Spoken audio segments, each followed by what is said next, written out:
بسم اللہ الرحمن الرحیم۔ السلام علیکم پیارے بچوں، کیسے ہیں آپ؟ یقیناً ٹھیک ہوں گے، تندرست ہوں گے۔ پیارے بچوں، آپ جانتے ہیں ہم اپنے اردو کے مضمون کی بات کر رہے ہیں اور جماعت ہے ہماری اول۔ اس میں ہم اردو کے ریمیڈی پیک پہ بات کرتے ہیں جو آپ نے کرنا شروع کر رکھا ہے، جس کو آپ پہلے کرتے ہیں، اور بعد میں ہم اس پہ بات کرتے ہیں کہ اس حاصل تعلم جس کا ریمیڈی پیک کا وہ صفحہ آپ نے اس سے متعلق کیا، اس سے آپ نے کیا سیکھا۔ 5واں ہفتہ آپ کا شروع ہو چکا ہے اور آپ نے یہاں پر حروف، الفاظ، سادہ جملے دیکھ کر لکھ سکیں۔ اس حاصل تعلم کو ان سرگرمیوں میں کیا ہوگا آج کے دن میں۔ یقیناً آپ سب نے اس QR کوڈ میں دیے گئے ویڈیو لیکچر کو دیکھا ہوگا اور سمجھا ہوگا کہ یہ حاصل تعلم کیا ہے اور اس کو ہم کس طرح سے کر سکتے ہیں۔ ٹھیک ہے،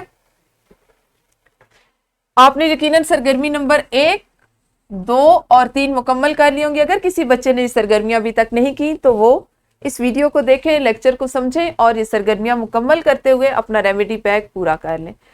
ہم بات کرتے ہیں کہ حاصل تعلم حروف، الفاظ، سادہ جملے دیکھ کر لکھ سکیں سے ہم نے اپنی زندگی میں اس کو کس طرح سے استعمال کرنا ہے یا ہمیں اس سے کیا فائدہ ہو سکتا ہے۔ تو پیارے بچوں، جس وقت تک آپ کسی چیز، بہت سی جگہ ایسی ہوتی ہیں جہاں تک آپ کی رسائی ممکن نہیں ہے، وہاں پہ آپ نے کیا کرنا ہے کہ لکھ کے بھیجنا ہوتا ہے۔ جیسے آپ نے اپنے صدر معلم کو ایک درخواست لکھنی ہے تو کیا آپ ان کو اپنی بات بتانی ہے تو آپ ان کو زبانی نہیں بتا سکتے، ہو سکتا ہے آپ کو اجازت نہ ملے ان سے ملنے کی، تو اس صورت میں آپ کو لکھنا پڑتا ہے۔ اب لکھنا سیکھنے کے مختلف طریقے ہیں جو آپ سیکھتے چلے آ رہے ہیں۔ ہم نے یہاں پہ سکھایا آپ کو کہ ایسے سادہ جملے جو آپ کے کتاب میں دیے گئے ہوں، آپ کو لکھ کے دکھائے گئے ہوں، آپ ان کو یا تو دیکھ کے لکھ سکیں یا انہی جملوں سے ملتے جلتے، انہی الفاظ پر مبنی مشتمل نئے الفاظ، سادہ الفاظ ان کو لکھ سکیں۔ یہی وہ حاصل تعلم ہے جس کا آپ نے آج مشق کی ہوگی، اس کو سیکھا ہوگا۔ کیوں سیکھا؟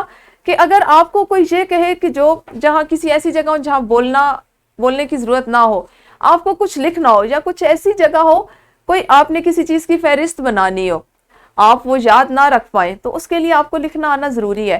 یہ وہ چیزیں ہیں جب آپ ان کو لکھنا سیکھیں گے، پہلے آپ دیکھ کے لکھیں گے، پھر آپ کے ذہن میں یہ الفاظ محفوظ ہوں گے، آپ زبانی لکھیں گے، تو اس سے کیا ہوگا کہ آپ کے لکھنے کی رفتار میں اضافہ ہوگا اور اپنی زندگی میں آپ کو جب بھی لکھنے کے لیے کچھ کہا جائے گا تو آپ کے پاس اتنے الفاظ لکھنے کی آپ کو مہارت ہوگی، رفتار ہوگی آپ کی اتنی زیادہ کہ آپ ان کو فوری طور پر لکھ کر اپنا کام، خاص طور پر اپنا امتحانی پرچہ جو ہے اس کو مکمل کر سکیں گے۔ اس سے آپ کو یہی سکھایا جانا تھا۔ کل آپ نے کیا سیکھنا ہے، کون سی مشق کرنی ہے، کون سی سرگرمیاں کرنی ہے، اس پہ ہم کل بات کریں گے۔ اس وقت تک اپنا خیال رکھیے۔ اللہ حافظ، شکریہ۔